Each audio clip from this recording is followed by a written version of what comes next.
They're doing hogwatch, dude. That's my shit. That's my shit. What are you doing? CNN producers are out there.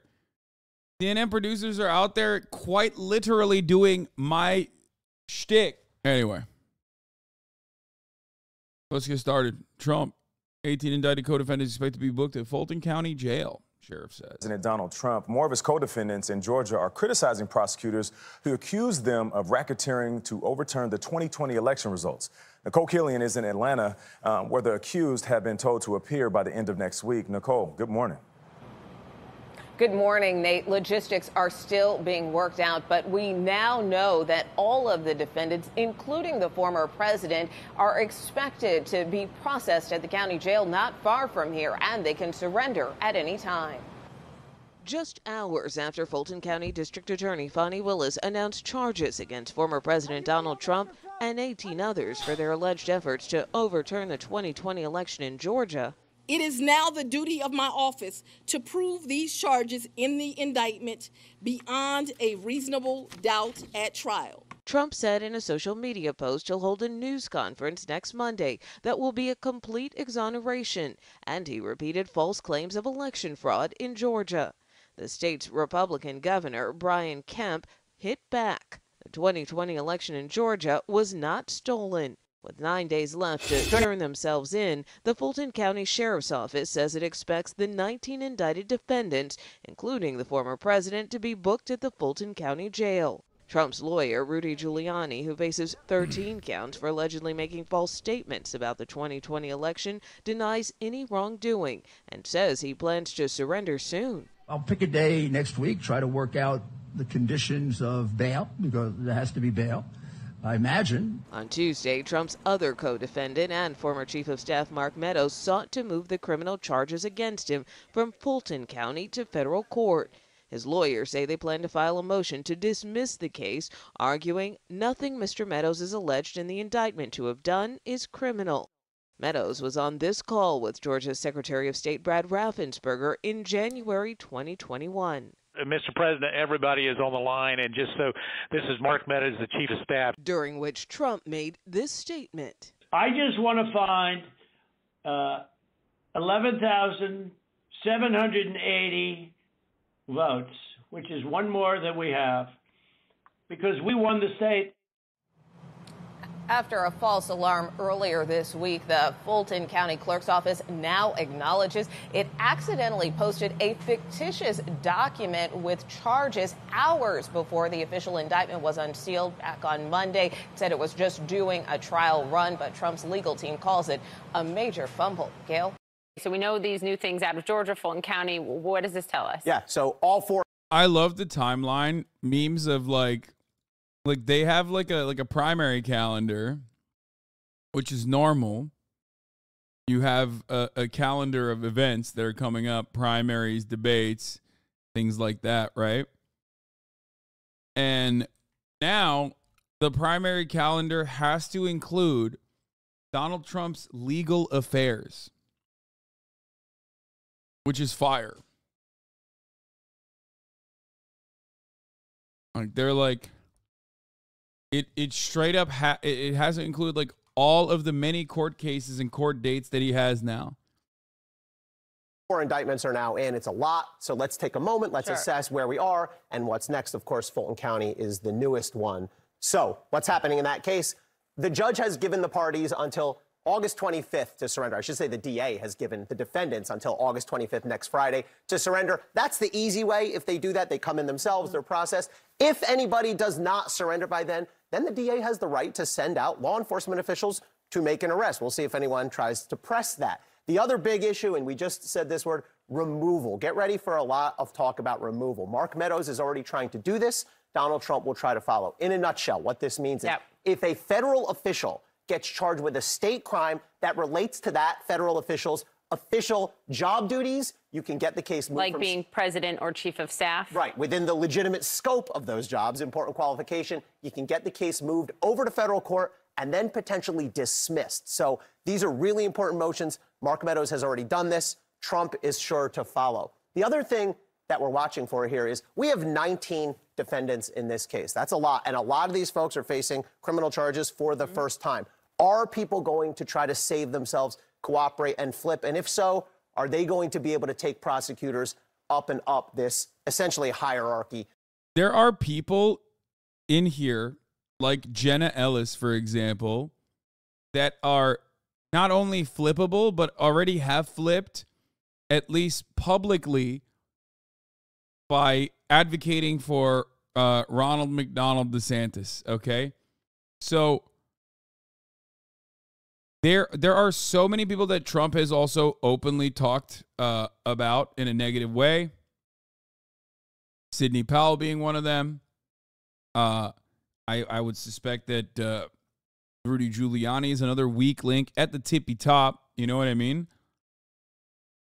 And then you have people who are rugged, self-interested, charlatan con men, like the Harrison Floyds and the Trevian Cooties of the world, who most likely will not want to go to jail for an extended period of time, and will do everything they can to lower their sentence. Now, the issue with having 19 people that are getting indicted is that, and this is probably, I guess, a good problem, there is going to be too much good information out there. So much information, actually, that some of it won't even be like workable intel. You know what I mean? People are going to be leaking like a faucet.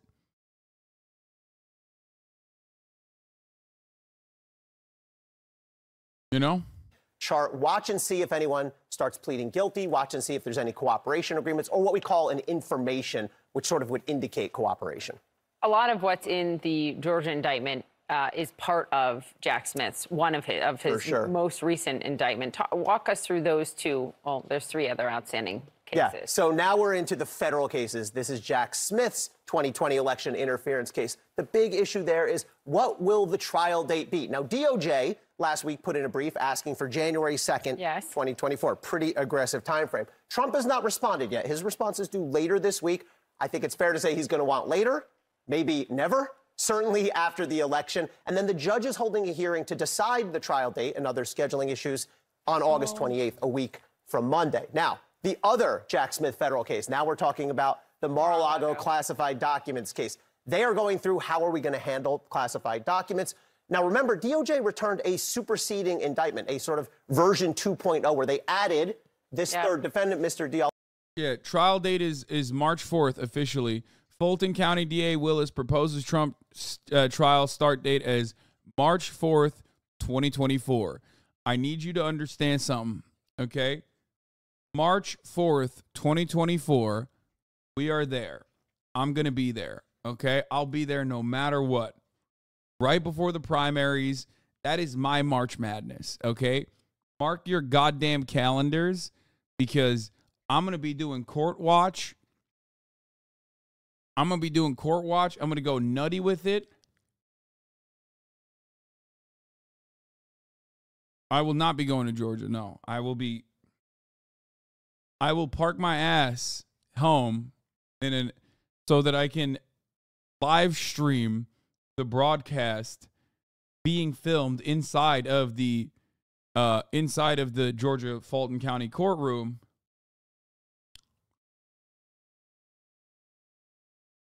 Uninterrupted. I'm going to sit my white ass down and I'm going to listen. Plan the fits. I've already been basically teasing the fits for you this entire time. I've been teasing the fits for you this entire time. If one more person sends me Ludwig's NPC stream, I'm going to shut the stream off. Come on, guys. Come on. We're in the first hour. We're covering the news. Please stop. Like, it's okay. You know? Please. Like, I just stop. Everyone is spamming it in the chat. So many fucking people are just like, dude, please stop covering the news. You have to look at this. Like, stop. Stop.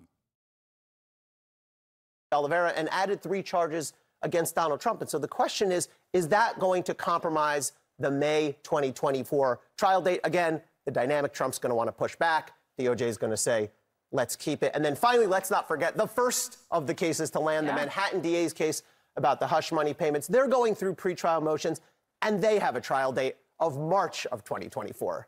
Calendar? Okay, look how wide now? open 2024 is. This looks great.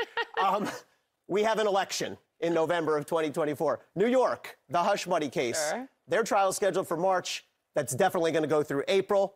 Mar-a-Lago, the Florida case we were talking about, that is set for trial starting in May. That's going to go into July. Now, where are the other cases going to fit? Let's take Jack Smith's January 6th case. They want to start it in January.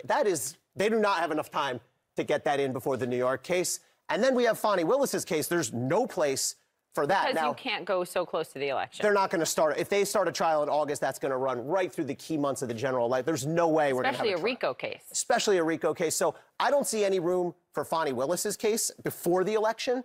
Even Jack Smith's case, someone's going to have to get rid of this case. I mean, Alvin Bragg, the DA on the New York case. You mean move it? Move it, yes. Not dismiss it, but move it. Let's be clear. Alvin Bragg has said publicly, he's on a little bit of a PR campaign where he said, hey, if I have to try to come off this trial date to accommodate the others, I'm willing to try to do that. All right, Ellie, thank you so much. We'll get more with you in a little bit. Phil. Well, the only thing keeping pace with Trump's mounting legal woes are apparently the strategies to defend him. Here's a sampling of how some of Trump's allies are responding to this Georgia indictment. Imagine if this had been applied to Al Gore's supporters when he contested Florida in 2000.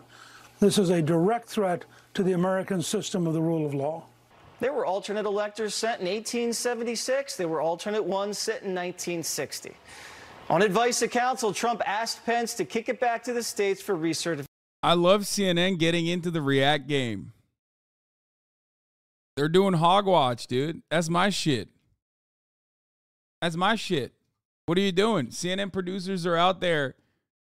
CNN producers are out there quite literally doing my shtick. Where state legislatures are constitutional. Shut the fuck up. I know there's an iFunny watermark. It was the one that I could find quickest, okay? I know. I was contemplating whether or not I should actually like zoom in further so I could cut that part out, but then it would make the I will be there no matter what look bad. So the fact that it's in there, better. No, you can't crop it. You can't crop it on desktop. It makes it harder to crop on desktop. It's weird. The snipping tool exists? Yeah, man, I'm not going to fucking do that.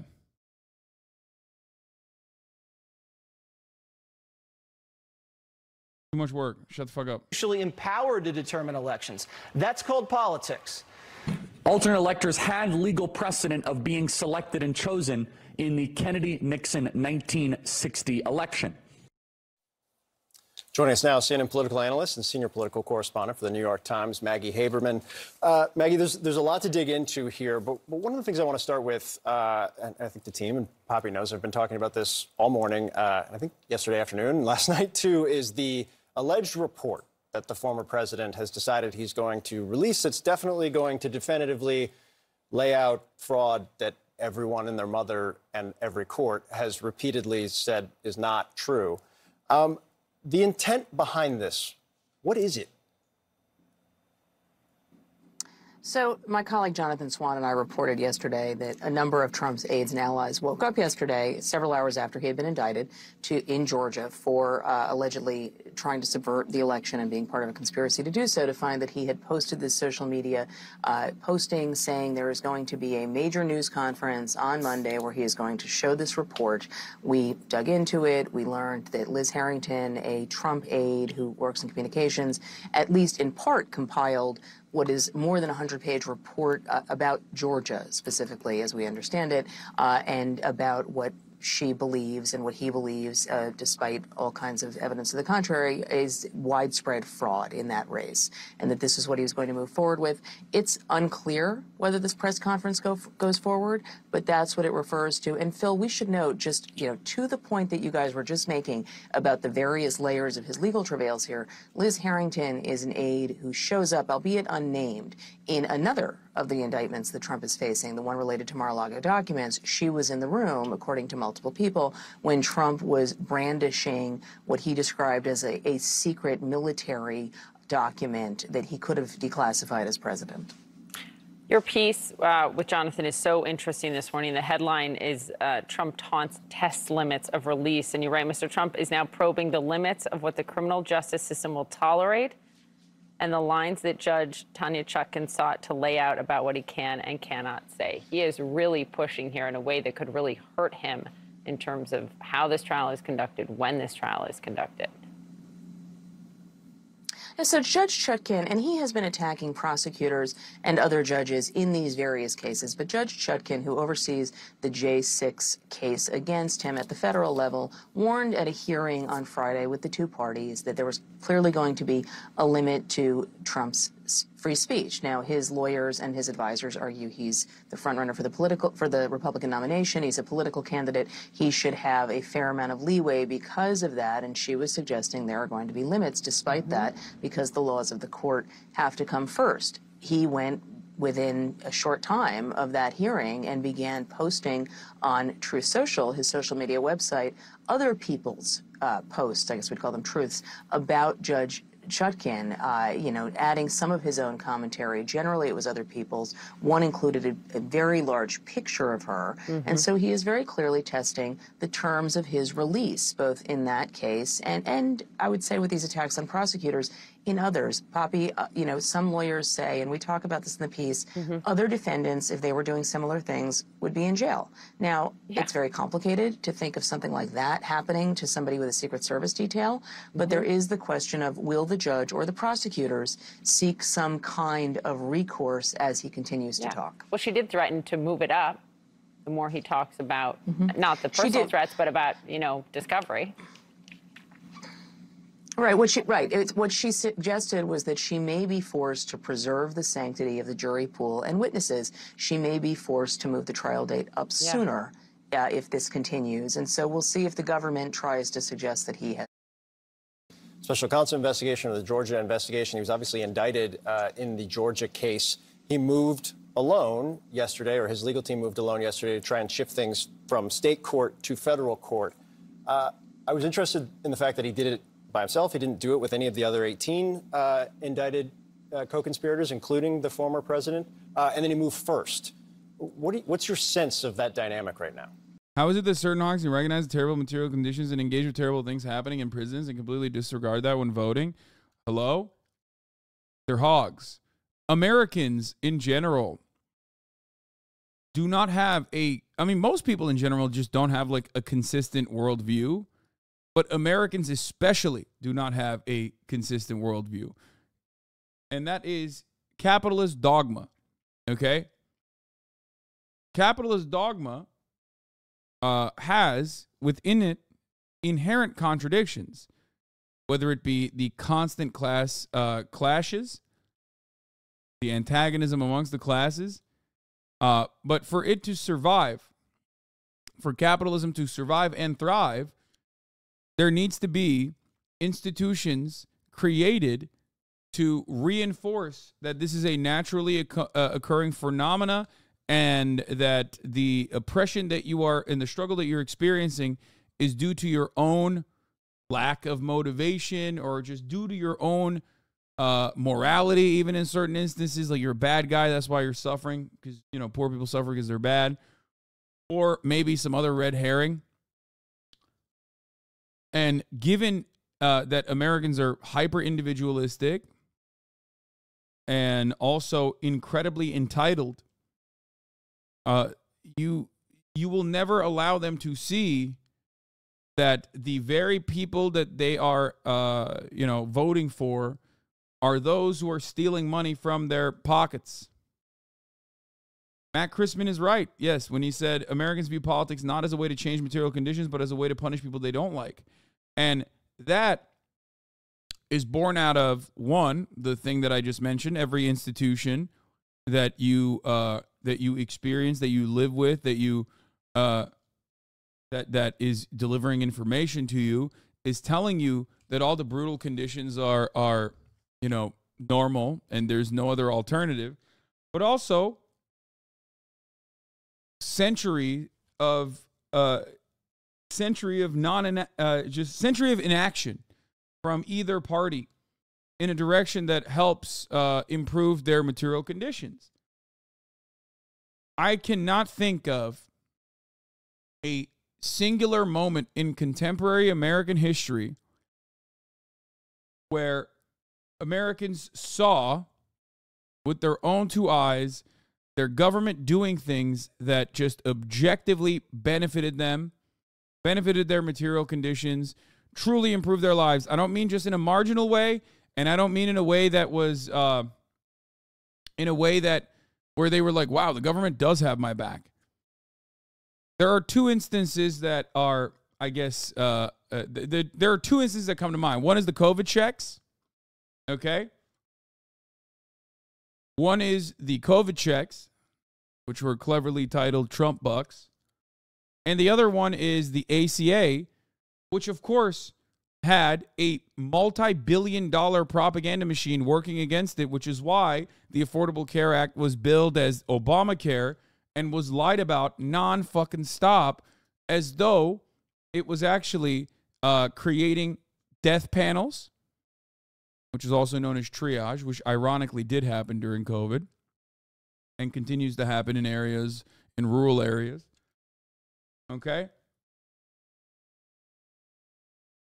And also was lied about endlessly and was also done in a way where incremental marginal change occurred. It wasn't like as broad sweeping as possible. There were incredible provisions in it that were super successful, and then there were provisions in it that were basically billed correctly as a mechanism to take further tax dollars and give it to the insurance industry.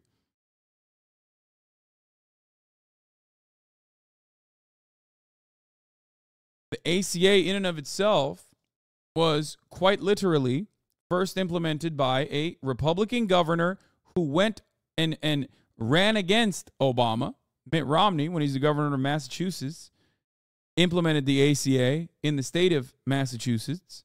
That's number one. And two, the ACA was, and a lot of people forget this, created by the Heritage Foundation in the 90s as an alternative to real socialized health care.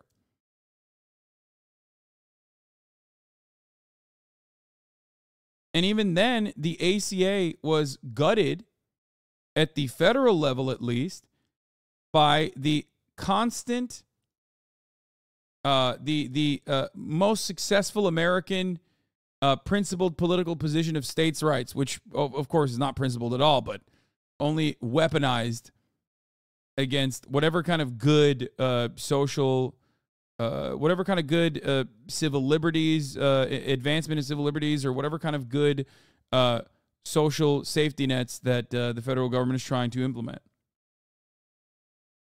Yeah, no public option. That was already gutted, destroyed, again, by forces within the Democratic Party, for the record. Then it was gutted again by the Supreme Court. It was allowed to be eviscerated in red states where governors refused to take additional federal subsidies and help to expand Medicaid, only to have every single one of those states slowly but surely voted on ballot measures 10 years after the ACA was implemented in certain instances, because it was done by Obama. And every step of the way, the very same Americans that would benefit the most from Medicaid existing in their state in the way that it was supposed to, or even socialized medicine, were advocating against it. So every part of the political machine in the United States of America works against the material interests that the voters have. Okay? And after a century of this sort of, either on the Democratic side, negligence, feckless ineptitude, or on the Republican side, outright disdain for the working poor, and policies of deregulation, Americans have completely given up on the prospect of their federal government genuinely helping them. Most terrifying thing you can hear from anybody is, I'm from the government and I'm here to help, right? That's the mentality, the Reaganite mentality of starving the beast. Truly accelerated this disdain that Americans have for big government. And that is precisely the reason why Americans just don't feel, understandably, that their government is there to help them. Okay? So, in an environment like that, you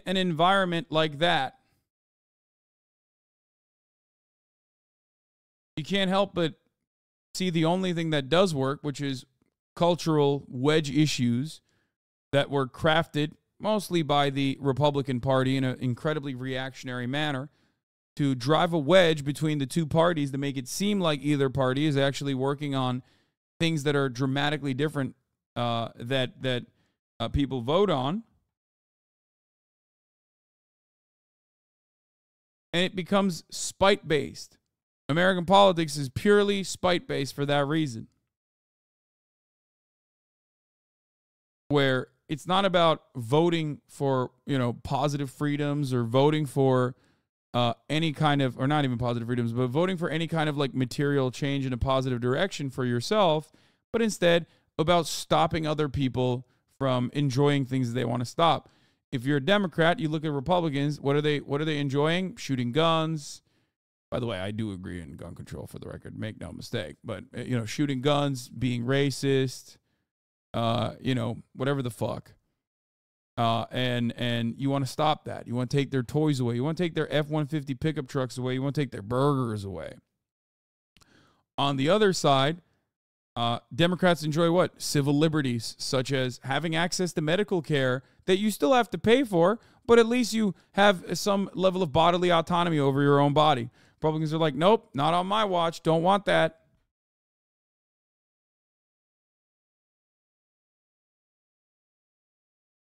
Kind of funny to consider it like this. It's kind of funny to talk about it like this, but that is the way it works. On the one hand, you want to implement gun control and things of that nature because you understandably see how devastating guns have been in this country, which the Republicans are like, fuck no, absolutely not. Pry it from my cold dead hands. On the other hand, Republicans are like, oh, do you enjoy medical freedom? Fuck you.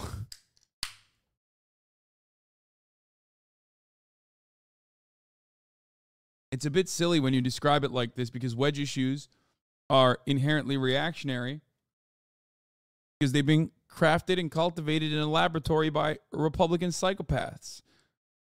So, of course, it's still one-sided. But at the end of the day, Matt Christman is correct. Americans understandably feel like their government is not there to help them, that the government hasn't helped them in many, many years. So we might as well use the government to harm our opposition, take their treats away. Sometimes for good reasons, and maybe sometimes for bad reasons.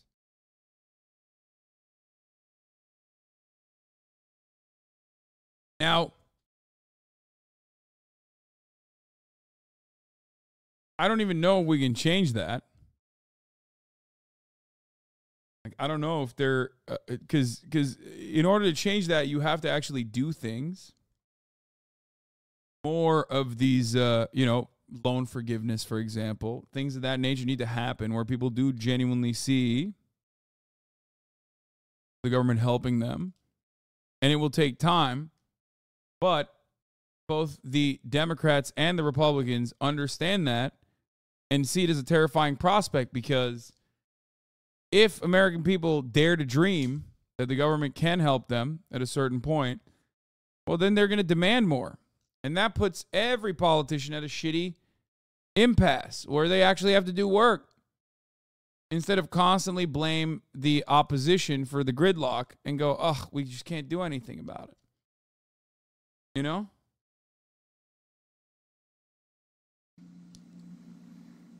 I think the moving first was significant, and I think that you are going to see a pretty aggressive defense by Mark Meadows in that case. I think that they are trying to lay down a marker that this ought to be in federal court. I'm not really surprised, Phil, that it was only him. I don't think that in a RICO case where defendants are arguing they're not part of a conspiracy, that they all want to necessarily move together. I think that Meadows is going to make a specific argument as a former chief of staff. But as you note, Meadows is a focus of specific attention for a lot of people. For people around Trump, because people have wondered what he has said. For prosecutors, because he's one of the people who knew a lot. Now, he clearly was not especially helpful to investigators in Georgia. I mean, you can just read the indictment and see that. But I think you are going to see him try to argue very extensively that he should not have to face trial in a state court in Georgia. Does it indicate anything to you, though, that he was not indicted in Jack Smith's probe about January 6th, and he is indicted here just in terms of cooperation? I don't want to speculate about what he may or may not have done in other cases. We know that with January 6th House Select Committee, he partially cooperated. He turned over thousands of texts and then would not give an interview. Here, he does not seem to have done a whole hell of a lot, although, as I understand it, he had been brought in, I think, at some point by prosecutors. He is very apparent in the federal indictment, as you say. There are scenes that relate to him, but he was not indicted. But a number of people, Poppy, were not indicted by Jack Smith in that case. And so I would like to see where this goes as we go forward. Let's talk more about that, Rudy Giuliani. Being criminally charged in Georgia isn't the only trouble that is facing Giuliani, Trump's former attorney. CNN has now learned that even Giuliani strapped for cash. The only motherfucker that has enough cash is the one that is the president, or was the president. Still my president, brother. Hell yeah. And all of the other co-conspirators are broke. Kind of makes the situation a little bit worse for the main guy. At a certain point, you have to make sure, even organized crime understands this, in order to make sure that the RICO charges are as difficult as possible to implement, you have to make sure that your hitmen are properly juiced. If you don't grease the wheels, if you don't actually defend them, if you don't actually pay for their, legal services, their legal counsel, well, then you're kind of screwed because they can cook you, even if they don't want to.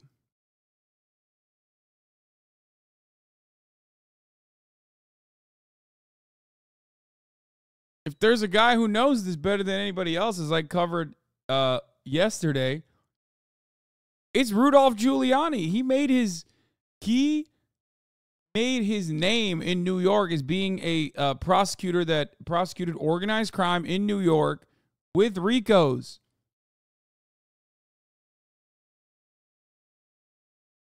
Wonderful situation. Before this indictment, Giuliani is staring down hundreds of thousands of dollars in legal bills and more related to his work for Donald Trump after the 2020 election. Still, Giuliani isn't shying away from attacking the DA in Georgia, who he'll soon see in court. She's a politician and not a lawyer, not an honest, honorable lawyer. This is a ridiculous application of the racketeering statute. I would know it. I've used it many times. Probably no one that knows I gotta pee, hold on. Better than I do. This is not meant for election disputes. I mean, this is ridiculous what she's doing. Also, I don't know if she realizes it because she seems like a pretty incompetent, sloppy prosecutor. Let's get over to CNN's Caitlin Polans. Caitlin, tell us more about this reporting that you've uncovered about what the current state of Rudy Giuliani's financial situation is. Yeah, Kate, Rudy Giuliani doesn't even have the money to respond to some of the demands that are being made upon him as these lawsuits related to the 2020 election move forward. So we saw some court filings this week. There's even a hearing happening right now in New York in the defamation case that Smartmatic, the voting machine company, had filed against Giuliani for making false statements about them and the 2020 election. And in that case, he has all of his electronic records held by an archiving company, a data holder called TrustPoint. And that company needs to have him pay for searches so that he can turn over his records in these lawsuits, not just the Smartmatic lawsuit, but in others. And in this court filing on Monday, he doesn't have $15,000 or somewhere between $15,000 and $23,000 to pay them to run the search he needed to run. He also doesn't have the money to keep his electronic records hosted by this company. They charge about $20,000 a month, every month, to keep his records active and alive so that he can use them in these lawsuits to defend himself. On top of that, he has other bills. He just had a court order recently where... Bro, how the hell do you have $57,000 in unpaid phone bills? What kind of phone sex was he engaging in? God damn, dude. This has got to be a scam, right? There's no shot this is like... Why is it $20,000 monthly fee to host electronic records? Like, how expensive is that? He has to pay cell phone bills that went unpaid in 2020 related to his company. That is not a small amount either. And then there is also, on top of that, bills that he has to pay for sanctions, for other people's legal fees where he hasn't responded appropriately in these 2020 election lawsuits. So, Kate, it is a lot of money that he has to pay now, and that's just the start if he were to lose these lawsuits and also those criminal cases. That costs money to defend as well. Yeah. I mean, if $57,000 in phone bills that have gone unpaid, I mean, you're right. That is no small amount. And that's just one little element of what he's up against. Great to see you, Caitlin. Great reporting. Thank you. Sarah? Joining us now, Nick Ackerman, former assistant special Watergate prosecutor and former assistant U.S. attorney for the Southern District of New York. I'm going to start with this, and then we will also get to Giuliani. We got a $30,000 phone bill from Verizon once, but that was for using 4 terabytes on a 20 gig data plan. How are you using 4 terabytes of data? What is happening? The amount, I mean, obviously that's for a company, right? But like even then, that's unimaginable. What kind of porn maximalist are you? Why is Mark Meadows trying to move the case from state court to federal court? Rudolph Giuliani's consultancy racked up $57,000 in unpaid phone bills after it failed and refused to pay its telco for 9 months. Consulting firm started by former New York City Mayor Rudy Giuliani owes more than $57,000 to a Georgia-based telco after failing to pay phone bills. A new judgment detailing the full cost was filed against Giuliani Partners LLC on Sunday in the New York State Supreme Court. Cost includes 9 unpaid monthly bills from 2020 that Momentum Telecom said the law firm failed and refused to pay. Giuliani Partners also owes a further $30,000 from an early termination fee. Oh, God. It's like, bro, they are, I mean, the company is gross too. Okay. What is this? $30,000 early termination fee? Like, fuck you. I can't believe telecommunication companies are so goddamn gross that I end up finding myself siding with Rudolph Giuliani. Think about that. They are so gross. What are these business contracts, man? What the hell is going on?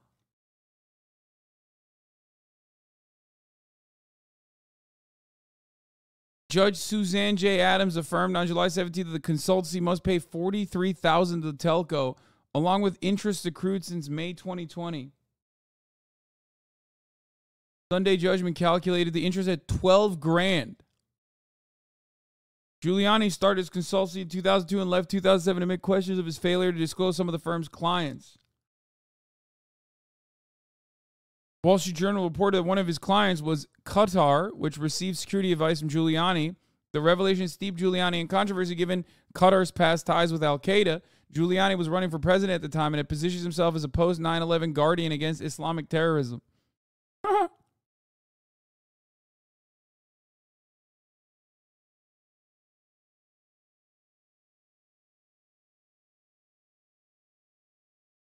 The firm, which typically provides security and management consulting services, played a role in former President Trump's 2020 re-election bid, receiving travel expenses of 63 grand from Trump's campaign and $76,500 from Make America Great Again PAC. Court records show Giuliani Partners has not filed any response to Momentum Telecom's debt filings.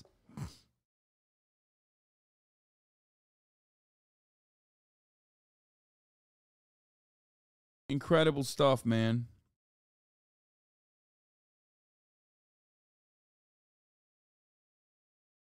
One of my accounting sites at an AT&T bill cost $34K for the last 6 months. What?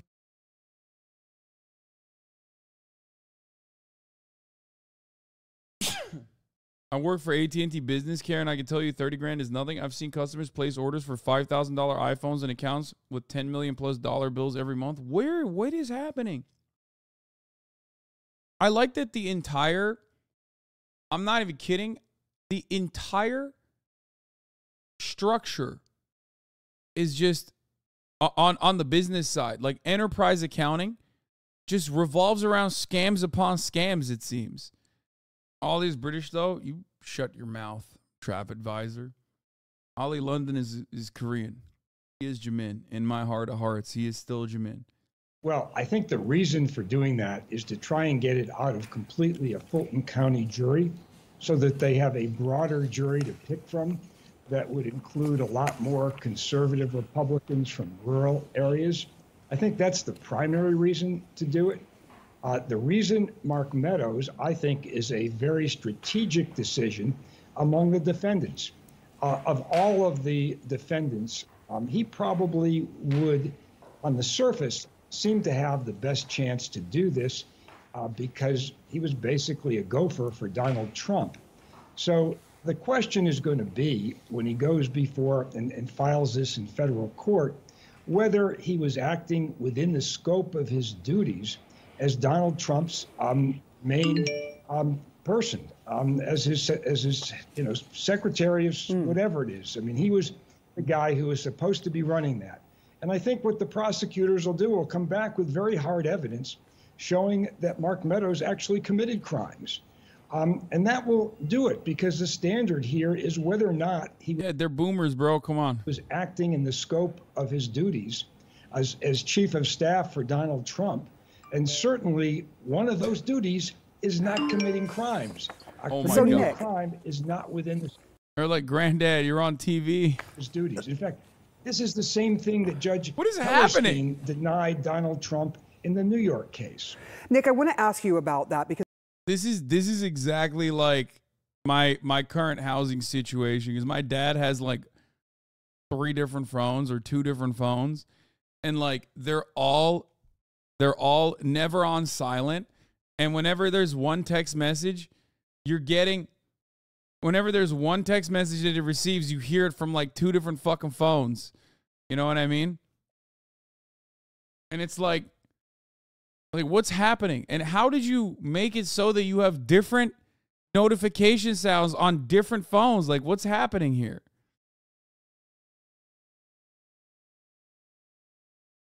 Because there are a host of Republicans making arguments that the state court should not be able to try a former president. But Trump is a private citizen, as is Mark Meadows. Oh, yeah, he never has it on him. Argument that's he never has it on him. It's always in, like, the kitchen or the living room. And if I were to ask him why, it's probably because it's too loud. So he doesn't want to have it near him to wake him up or whatever. And I'm like, okay, well, it wakes me up. Or, it bothers me. Why don't you put it on silent? Well, then he can't hear it. Typical dad shit.